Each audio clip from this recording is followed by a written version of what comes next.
What is going on, everybody? Happy Monday. Bobby Fye and Eric Sheet-Tabor. We're going to be talking about this 8-game MLB slate.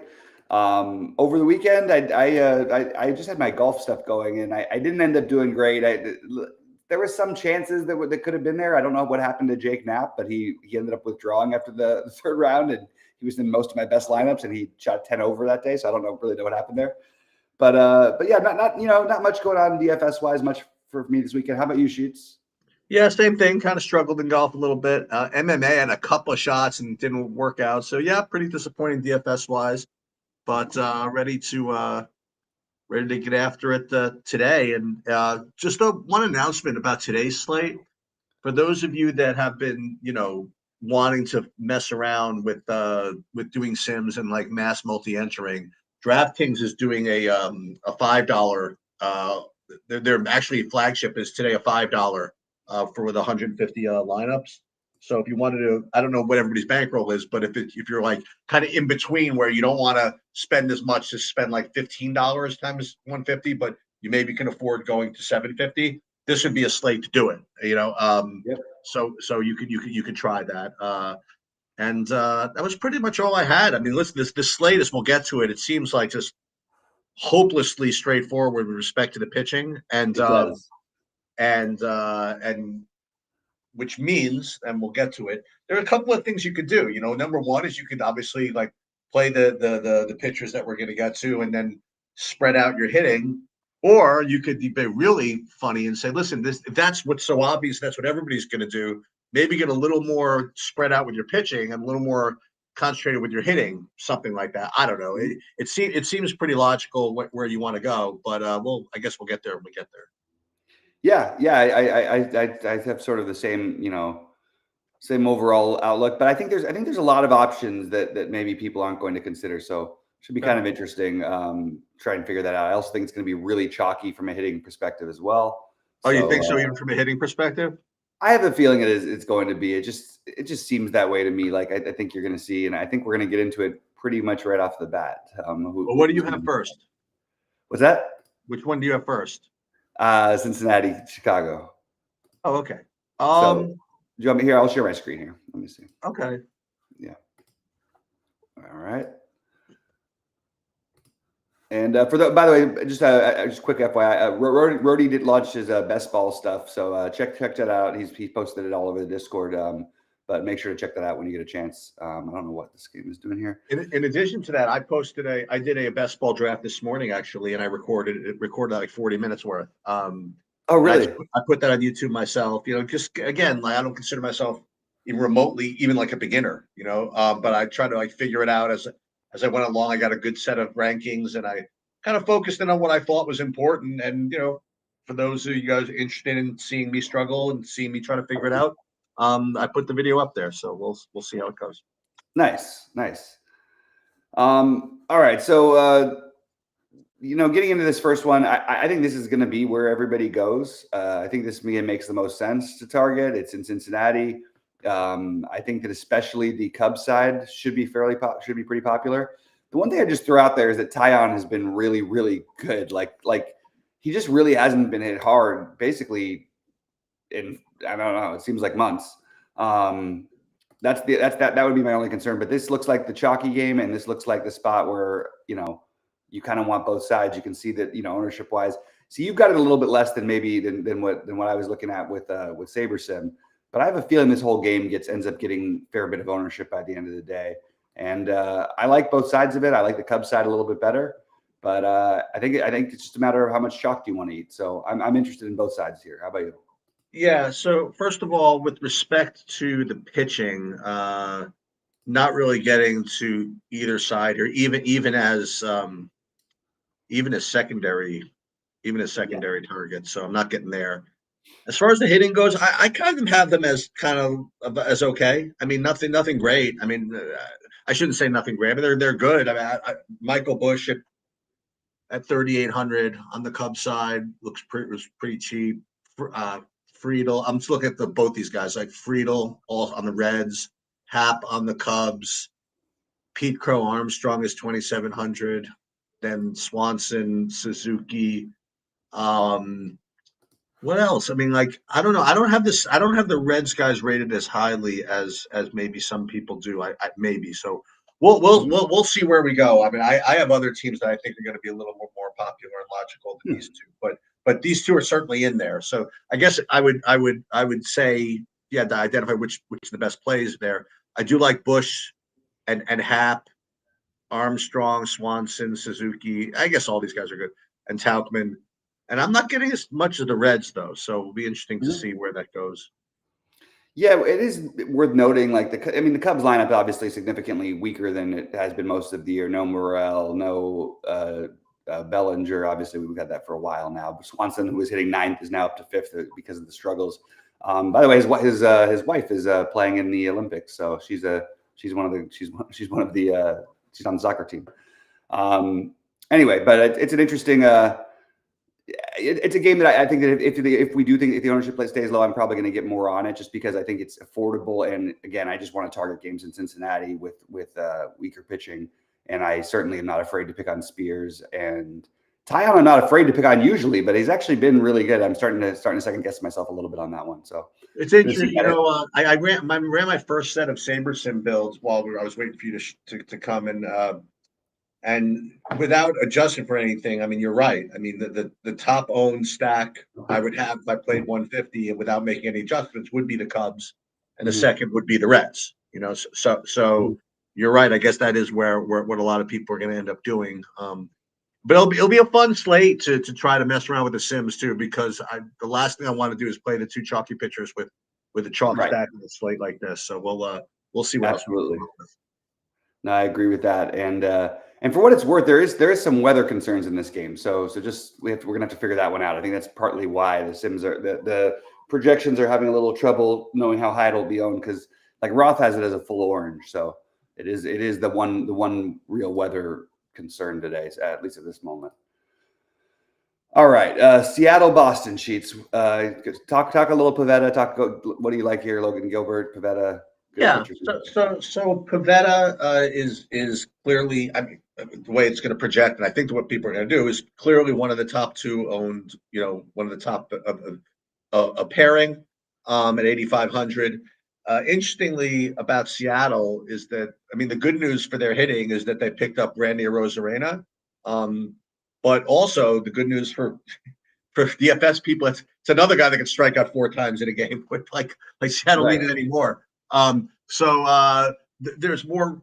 I guess there's more risk in taking pitchers against Seattle with the Rosarena added, but there's also no. I don't think there's any hit to the upside like at all. Mhm. So Pavetta is going to show up as a pretty good play. I would like to say that you know this is a pretty big park upgrade, for the Mhm. Seattle hitters in general. You know what I mean? We're Yep. used to streaming against them in Seattle, and this is it's not quite as easy. So and Pavetta, I mean, he's had a he listen, he can mow him down as we've seen.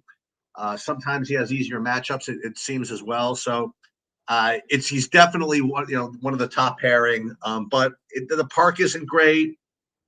He certainly does have the degree of variance that comes with playing Nick Pavetta, and also Seattle, like you say, like we see. I mean, they can strike out a lot, but you know, aside from the mandatory Cal Raleigh home run every game, there could be others, Right. that show up. So yes, Pavetta is one of the top two pitchers on the slate, accounting for value. And Logan Gilbert is going to show up as a natural pivot, not pivot, a natural pivot off of Skeens, only because of the price. I mean, like Mhm. if you want to pivot off of Skeens, you have to like try to find someone that's similarly priced, I guess. And he's kind of close.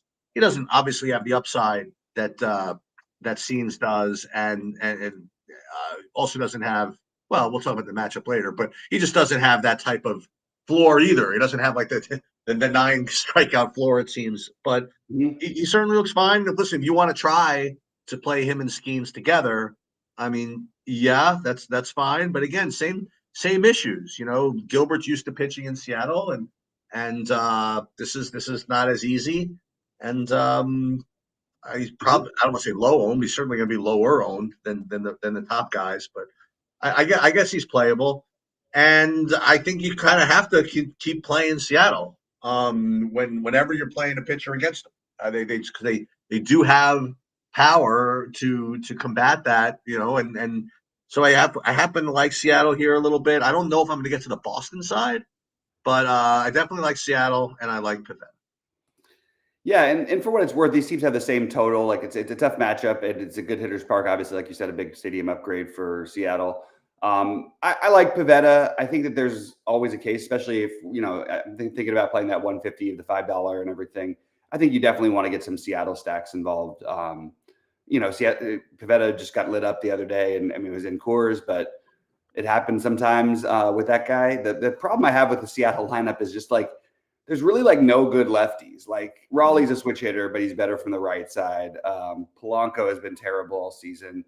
Vossler, we'll see. Rojas, I don't know where. Rojas is projected about 8th. He might bet like way higher up. So and lefties are usually how you want to get to Pavetta. So it's not a beautiful lineup, but I think that just game theory wise, it makes some sense to get some Seattle. Gilbert these are pitchers I expect to be sort of near the field with, honestly, ownership wise. I don't really see myself getting a whole lot different, but I will get some stacks of Seattle. Probably not going to get to any Boston myself. And Seattle is super cheap, so it wouldn't surprise me if they had a little, maybe not high ownership, but maybe a little more ownership than they're currently being projected for. Well, I mean, you still have Robles at 3,100. Yep. Vossler 2,800. Haniger's sub 3K. Yeah, Haniger is 2.9 in Boston. I think it's worth taking some shots with them. They're at least as a complimentary stack, if not a full stack. I think that makes a lot of sense. Yeah, and I'm not seeing anybody from Boston rated so highly for me. So yeah, I think we're on the same page there pretty much. I think so. All right, Minnesota and New York, Woods, Richardson, and Quintana. Are you interested in either of these guys? No. What do you like in this game? Let me just look. So Quintana, again, I just have him below even like the second tier guys, so if anything, we'd want to consider, again, because we want to probably spread out a little bit, maybe some of the hitting here. Let me see how they look as kind of stacks. I mean, even looking for pivots, I just not getting down to these teams, so you would think that you would. It's weird, but I'm really not getting much of anything in this game. Yeah, I kind of am on the same page, and I don't want to say unfortunately, just it is what it is. Not really getting to Minnesota. Not really interested in picking on Quintana like as a full stack. I always mention that. I think our last that wasn't Friday. It was sometime last week that we talked about this with Quintana against the Yankees, and the Yankees ended up super popular. Just what happens. But he doesn't usually get hit that hard. Although he has had a couple games this year where it makes me look silly saying that. I think you could make a case for Woods Richardson as a pitcher, and you could certainly make a case for the Mets as a stack. I don't think I'm going to be the one making that case, but I wouldn't feel bad if I ended up with like some Mets in my lineups today. But it's certainly not what I'm targeting at the moment. And seems like a pretty decent hitting day in New York. It's about 80 degrees. I guess even you would know better than I am being there. But obviously, really humid as it always is during the summer, and little better hitting weather in Shea. I always say Shea in City Field or whatever during the summer than it is during the rest of the year. So I guess some Mets is probably my highest level of interest, but not even that high, to be honest with you. All right, Eovaldi and Palante in St. Louis. What do you like?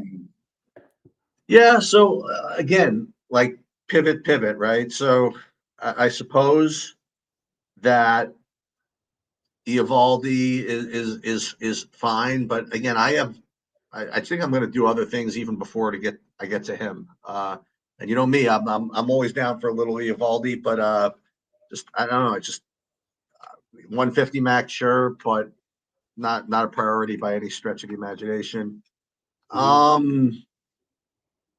Who's the other pitcher? Palante, Andre Palante. Yeah, I mean, no, not really. As far as stacks go, I don't know why I'm not really seeing Texas show up too much for me either, though. So I don't know. Is this game sort of a, I don't want to say a pass, but if it gets away Uvalde, fine. But aside from that, I don't know if I'm in a big hurry to do anything else here. Yeah, I'm gonna make the Texas priority here. There you go. I want to stack them. It's 92 degrees in St. Louis. Believe it or not, when the stadium's when it's that hot there, it's actually a huge upgrade for Texas. Because Texas, they're playing mostly with the roof closed where they are. And I like the idea of picking on Palante. I'm actually surprised that Texas doesn't project better. I'm surprised their total isn't higher. Palante has been like solid enough. I think this is a good spot though. I really do want to get to some Texas. I don't mind even a little bit of St. Louis, and I don't mind a little bit of Eovaldi. Not a priority at all. But I would go ahead and say that Simeon and Seager both are two of my preferred spend ups on the slate. So I'm very, very high on Texas today, and I'm probably gonna make or break a lot of how I do tonight, because I think they're going to be lower owned than, in my opinion, they should be. And again, the hottest game on the slate, so very, very high on them. All right, Atlanta and Milwaukee.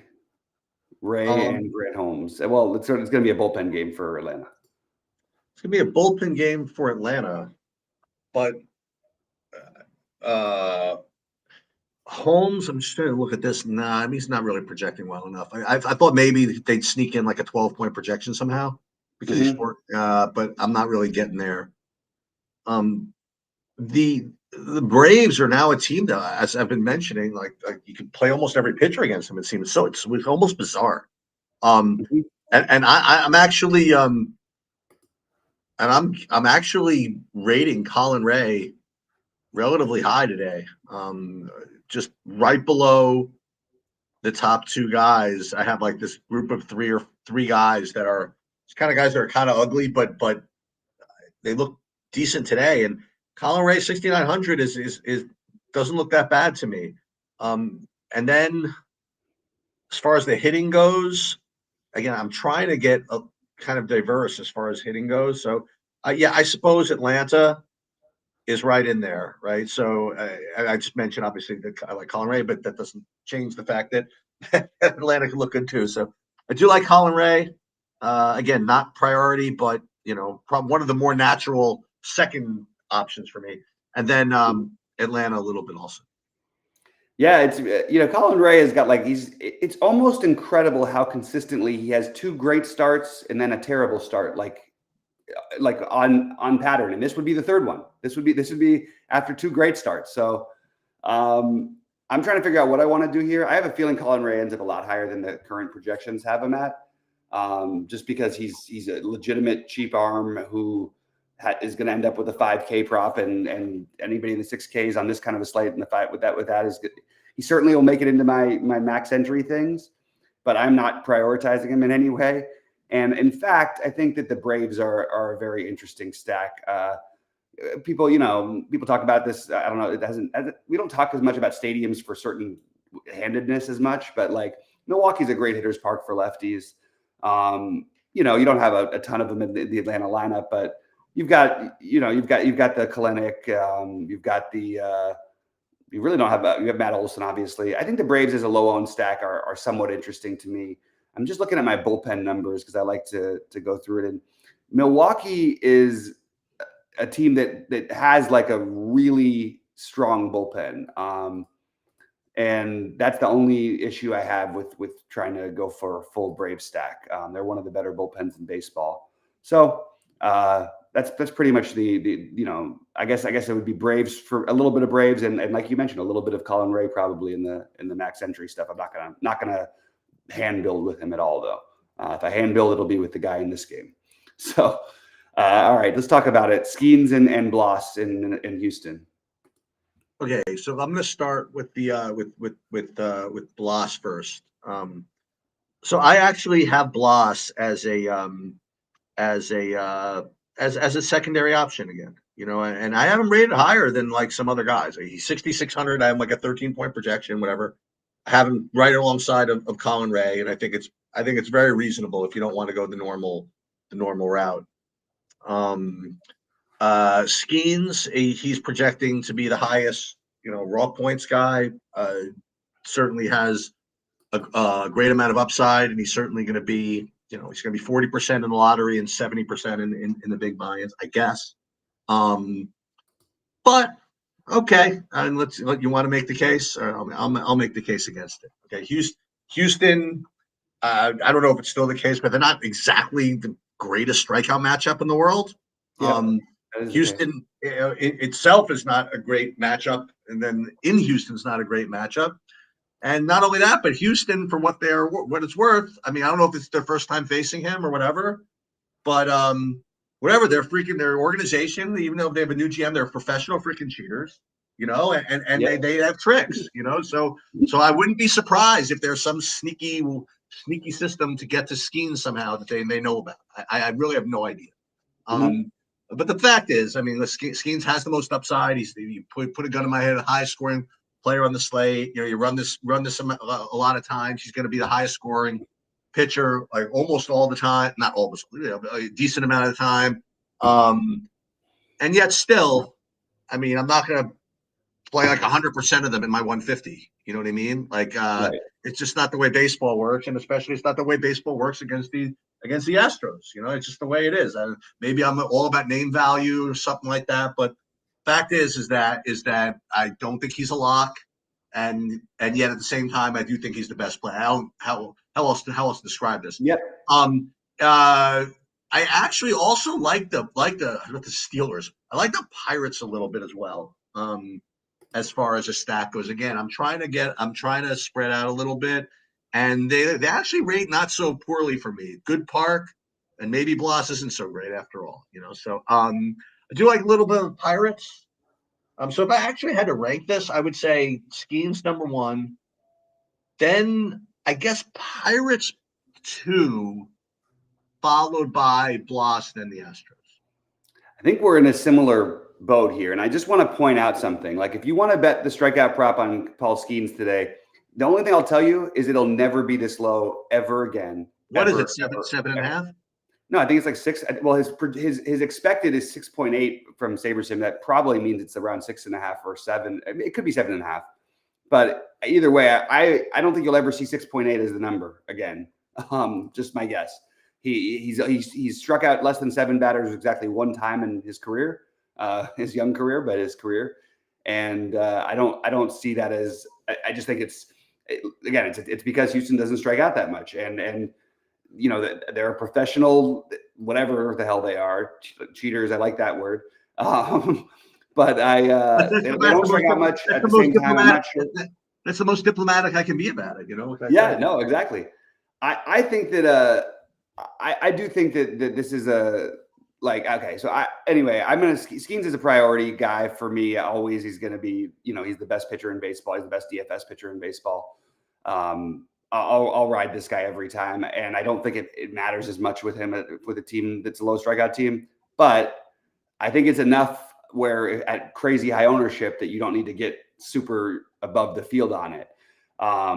I like the idea, and I'm not going to get to the point of playing Houston bats, but I certainly don't think like Pittsburgh is a little lock to win this game.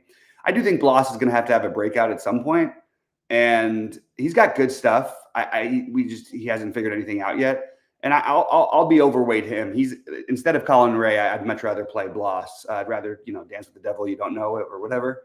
But I do think Bloss is totally legitimately in play here at 6,600. So I have interest in both pitchers, and if I'm not playing Bloss, I should say, I have no issue with getting to some Pittsburgh stacks in the $155. So I'm in on basically exactly what you said. That was just my fancy way of trying to say it. Anyway, and yeah, it looks like some people like Eric saying in the chat that the sharps are on Houston and the under in that game, and he lost breakout with question mark. Well, that was exactly sort of my feeling too. But I think that to get some Pittsburgh where you don't have Bloss is a totally reasonable idea.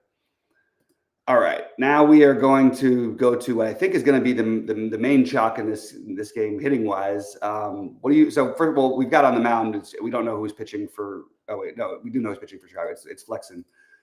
Flexen and Marsh in Chicago sheets. What do you like here?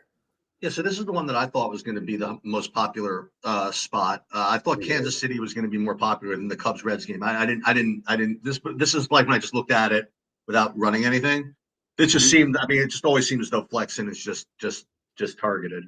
So that's just kind of what I was expecting here. When I look at the projections, it also would lead me to believe that they would be the most popular and the highest rated. But then when I actually run the builds, I'm getting the Cubs and the Reds, which is I don't know what that is. But anyway, Kansas City, as most teams against Flexen, is going to look really good. So I like them as well. As far as other parts of this game, though, I mean, I think the White Sox are totally reasonable as well. Just as again, somewhat cheaper team. Well, obviously they're cheap, but just something else to do. And then Marsh as well, as a Colin Ray-ish, below, we're not talking about the Pivetta Skeens combination anymore. We're trying to find something else. And I actually have Marsh rated the next best guy behind Skeens and Pivetta for whatever that's worth. So Marsh, White Sox, Royals, you name it, except for Flexen. Yeah, everything but Flexen seems to make a lot of sense here. I probably will try to get under this number on Marsh. I don't know that I want all of that exposure. The White Sox have a decent total. I like the White Sox idea. That's one, especially in the 150, that I'll be well overweight these ownerships. I don't mind getting to a stack of them. Look, they're terrible. I understand. Decent hitting weather. It's a way to get different. They're super cheap. I think I'm probably going to take some shots with the White Sox tonight. As far as the Royals go, at the chalk that they're going to be, at the ownership they're going to have, I'm going to try to avoid it as a full stack. I will probably use it for complementary pieces. I think it's going to be very hard to get different with this stack.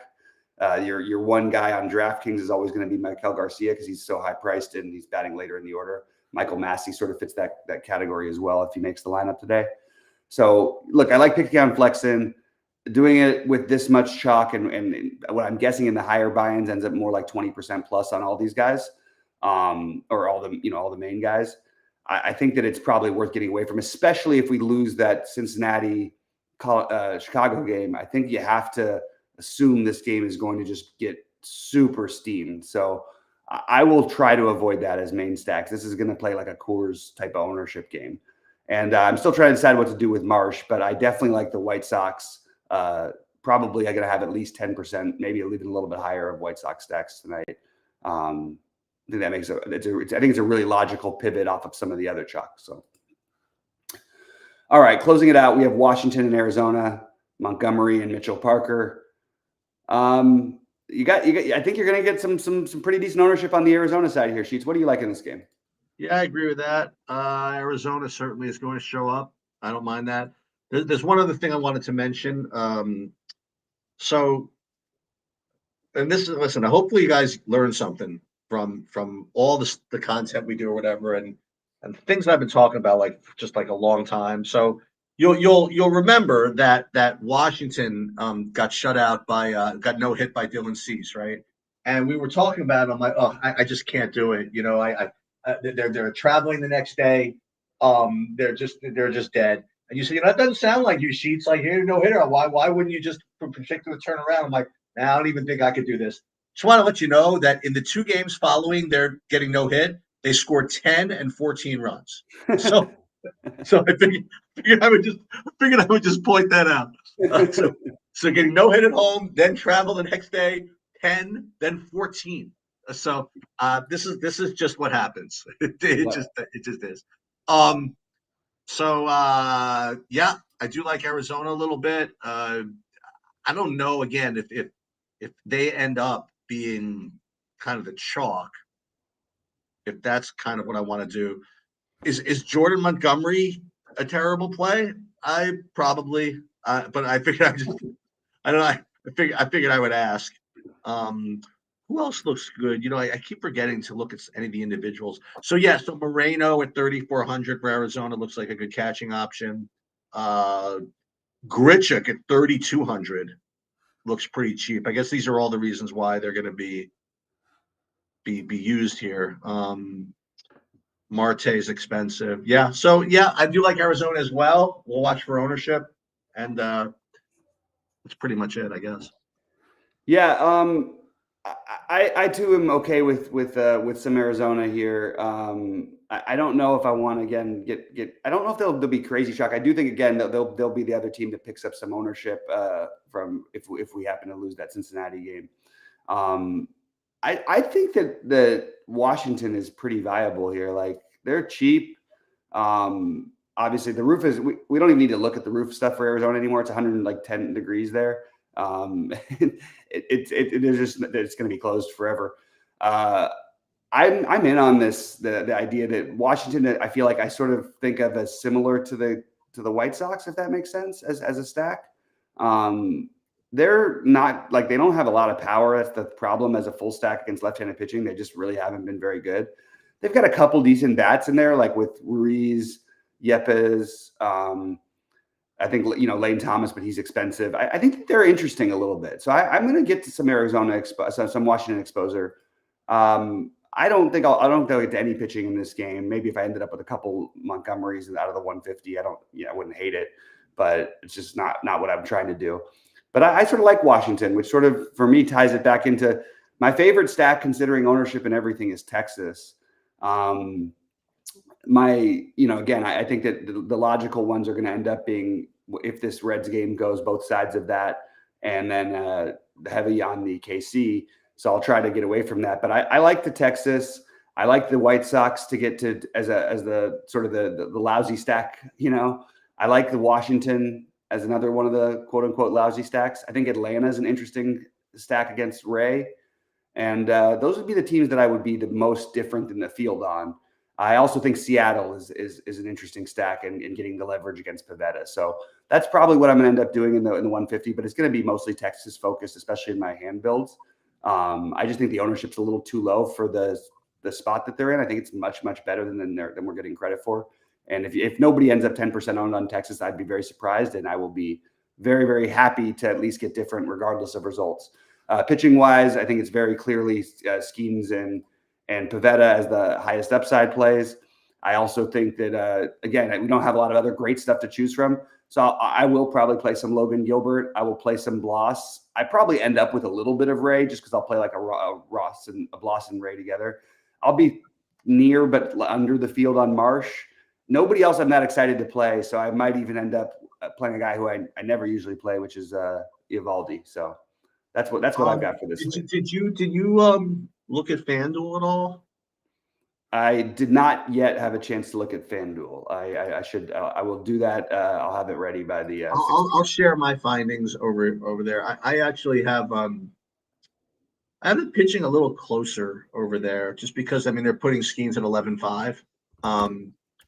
So I wouldn't mind playing Pivetta over there. I also wouldn't mind paying down a little bit for Marsh, just to get much lower ownership. Mm-hmm. As far as the stacks over there, this is like, again, these are just my findings. Is same guys, but Kansas City and then Atlanta, Cincinnati, Chicago, same guys. Texas, you mentioned. Atlanta looks to be the lowest owned of the 3 or 4 I mentioned, and Kansas City looks very popular over there. Mm-hmm. KC, Chicago. So I keep going back to Atlanta. So that's a FanDuel. And the other thing I just would mention is that I just ran also the Sims using what I have right now, and it's actually getting a pretty spread out group, which is kind of cool. Pittsburgh, I mentioned, getting some of that. Seattle. I think Seattle is going to be kind of the obvious kind of like contrarian play. You know what I mean? To go after Pivetta a little bit. And I guess that makes sense. With respect to the pitching, let me just see. I'm just curious what I would get pitching wise. Even using the Sims, yeah, it's still pretty heavy on Skeens and Pivetta. Like I'd be getting right now over 150 lineups, I'd be getting 77% Skeens and 52% Pivetta. And then Marsh would be the next one. So it's going to listen. If you, I'm not saying not to play those guys, but I definitely would, as a portfolio manager, recommend, playing some Seattle, if you're going to in non-Pavetta lineups. It does make some sense. Mhm. And yeah, that's I guess I pretty totally much agree.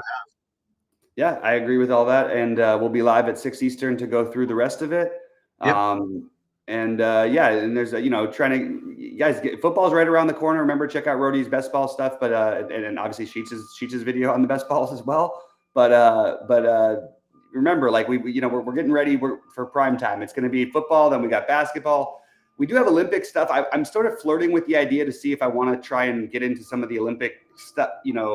I tried to see the DFS side of it for basketball, but I couldn't really see anything that was noteworthy enough tournament wise. But I might take another look at it again before tomorrow if I can, because I'm going to be up late tonight. So well, what's cool is that I can do the tennis, because tennis is just like any other tennis slate. Yeah. So I'm going to be posting tennis stuff up there. Yeah, by the way, watch for lineups, because there's some guys you mentioned already and guys that maybe didn't. So Polanco, you mentioned, might not play.